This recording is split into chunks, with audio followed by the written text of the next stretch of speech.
بسم اللہ الرحمن الرحیم۔ السلام علیکم ورحمۃ اللہ وبرکاتہ۔ قائد اعظم محمد علی جناح۔ قائد اعظم محمد علی جناح 25 دسمبر 1876 کو کراچی میں پیدا ہوئے۔ آپ کے والد جناح پونجا ایک مشہور تاجر تھے۔ آپ نے ابتدائی تعلیم کراچی سے حاصل کی، اس کے بعد اعلیٰ تعلیم کے لیے انگلستان چلے گئے۔ ان دنوں برصغیر میں انگریزوں کی حکومت تھی، مسلمان بدحال تھے۔ آپ نے مسلمانوں کی رہنمائی کی اور انہیں ایک پرچم تلے اکٹھا کیا۔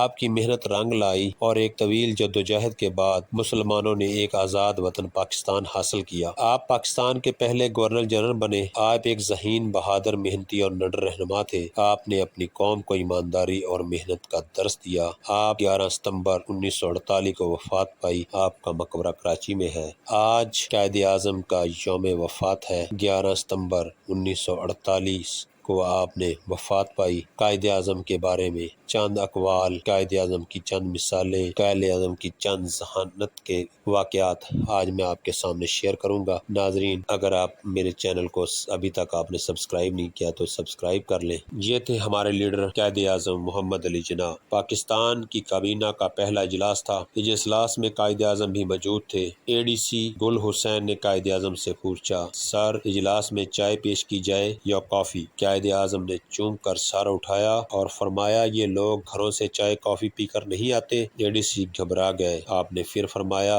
اگر کسی نے چائے کافی پینی ہو تو گھر سے پی کر آئے یا گھر جا کر پیے۔ قوم کا پیسہ قوم کے لیے ہے، وزیروں کے لیے نہیں۔ قائد اعظم محمد علی جناح کون تھے؟ حضرت پیر جماعت علی شاہ رحمۃ اللہ علیہ نے جب قائد اعظم محمد علی جناح کو قرآن پاک، جائے نماز اور تسبیح تحفے میں بھیجی تو قائد اعظم نے جواب لکھ کر خط بھیجا، شکریہ ادا کیا اور عرض کیا کہ حضور، آپ نے مجھے قرآن پاک اس لیے بھیجا کہ میں پڑھ کر اللہ کے احکامات کو جانوں اور اسے نافذ کروں، اور جائے نماز اس لیے بھیجی کہ جو آدمی اللہ کی اطاعت نہ کرے اس کی اطاعت اس کو قوم بھی نہیں کرتی، اور تسبیح اس لیے بھیجی کہ میں آقا صلی اللہ علیہ وآلہ وسلم پر درود شریف بھیجوں، جو درود شریف نہیں پڑھتا اس پر اللہ کی رحمت نہیں ہوتی۔ یہ سنتے ہی پیر جماعت علی شاہ رحمۃ اللہ علیہ نے فرمایا، اللہ کی قسم، محمد علی جناح اللہ کے ولی ہیں، اس سے کیسے پتا چلا کہ یہ تحفے میں نے اسی نیت سے بھیجے تھے؟ آپ کی ذہانت کا ایک واقعہ، سرکار نے 6 بجے دکانیں بند کرنے کا حکم دیا، مگر ایک مسلمان دکاندار کی گھڑی 10 منٹ پیچھے تھی اور وہ ٹائم پر دکان بند نہ کر سکا۔ انگریز فوج اس دکاندار کو گرفتار کر کے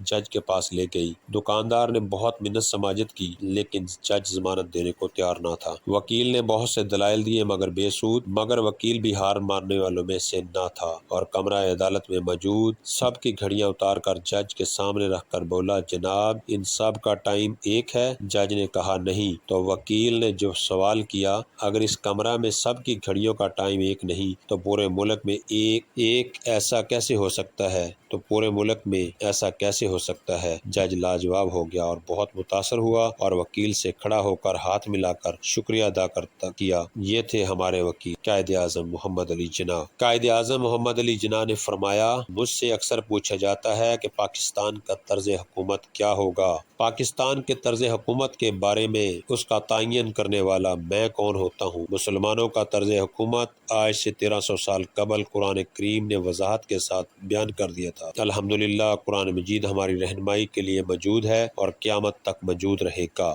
زندہ قومیں وقت کی پابندی کرتی ہیں۔ وفات سے کچھ عرصہ پہلے بابائے قوم نے اسٹیٹ بینک آف پاکستان کا افتتاح کیا۔ یہ وہ آخری سرکاری تقریب تھی جس میں قائد اعظم اپنی علالت کے باوجود شریک ہوئے۔ وہ ٹھیک مقررہ وقت پر تشریف لائے۔ انہوں نے دیکھا کہ شرکاء کی اگلی نشستیں ابھی خالی ہیں۔ انہوں نے تقریب کے منتظمین کو پروگرام شروع کرنے کا کہا اور یہ حکم بھی دیا کہ خالی نشستیں ہٹا دی جائیں۔ حکم کی تعمیل ہوئی اور بعد کے آنے والے شرکاء کو کھڑے ہو کر تقریب کا حال دیکھنا پڑا۔ ان میں کئی دوسرے وزراء، سرکاری افسران کے ساتھ ساتھ اس وقت کے وزیر اعظم خان لیاقت علی خان بھی شامل تھے۔ وہ بے حد شرمندہ تھے کہ ان کی ذرا سی غلطی قائد اعظم نے برداشت نہیں کی اور ان کی ایسی سزا جو کبھی نہ بھولی۔ قائد اعظم کا فرمان تھا کہ ہم جتنی بھی تکلیفیں سہنا اور قربانیاں دینا سیکھیں گے اتنی ہی زیادہ پاکیزہ، خالص اور مضبوط قوم کی حیثیت سے ابھریں گے۔ جیسے سونا آگ میں تپ کر پر کندن بن جاتا ہے۔ قائد اعظم جب زمانہ طالب علمی میں تھے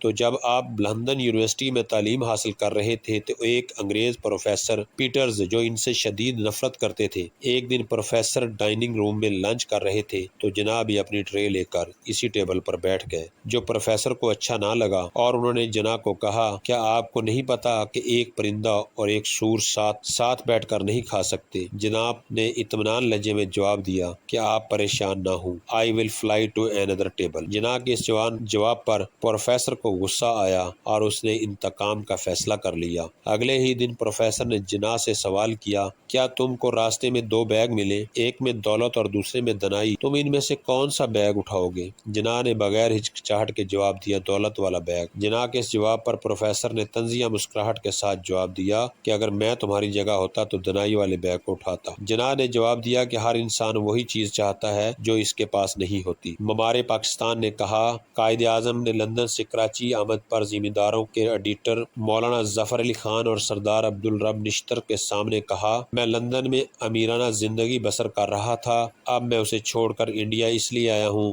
کہ یہاں لا الہ الا اللہ کی حکمت مملکت کے قیام کے لیے کوشش کروں۔ اگر میں لندن میں رہ کر سرمایہ داری کی حمایت پسند کرتا تو سلطنت برطانیہ جو دنیا کی عظیم سلطنت ہے مجھے اعلیٰ منصب اور مراعات سے نوازتا۔ اگر میں روس چلا جاتا یا کہیں بھی بیٹھ کر سوشلزم، مارکسزم یا کمیونزم کی حمایت شروع کر دوں تو مجھے بڑے سے بڑے اعزاز بھی مل سکتا ہے اور دولت بھی، مگر میں علامہ اقبال کی دعوت پر میں نے دولت و منصب دونوں کو تج کر انڈیا میں محدود آمدنی کی دشوار زندگی بسر کرنا پسند کیا تاکہ ایک ملک وجود میں آئے جس میں اسلامی قوانین کا بول بالا ہو۔ قائد اعظم محمد علی جناح کے بارے میں وجے لکشمی پنڈت نے کہا مسلم لیگ کے پاس 100 گاندھی اور 200 ابو الکلام ہوتے لیکن کانگریس کے پاس صرف ایک محمد علی جناح ہوتے تو ہندوستان کبھی تقسیم نہ ہوتا۔ قائد اعظم محمد علی جناح نے فرمایا آپ تعلیم پر پورا دھیان دیا کریں، اپنے آپ کو عمل کے لیے تیار کریں، یہ آپ کا پہلا فریضہ ہے۔ آپ کی تعلیم کا ایک حصہ یہ بھی ہے کہ آپ دور حاضر کی سیاست کا مطالعہ کریں، یہ دیکھیں کہ آپ کے گرد نیا کیا ہو رہا ہے اور ہماری قوم کے لیے تعلیم موت اور زندگی کا مسئلہ ہے۔ ناظرین، یہ تھے قائد اعظم کے افکار، قائد اعظم کے خیالات، قائد اعظم کے فرمان اور قائد اعظم کے بارے میں کہی گئی باتیں۔ اگر آپ کو میری یہ ویڈیو پسند آئی ہے تو اس کو لائک کریں، شیئر کریں اور میرے چینل کو سبسکرائب کریں۔ دیجیے اجازت، اللہ حافظ۔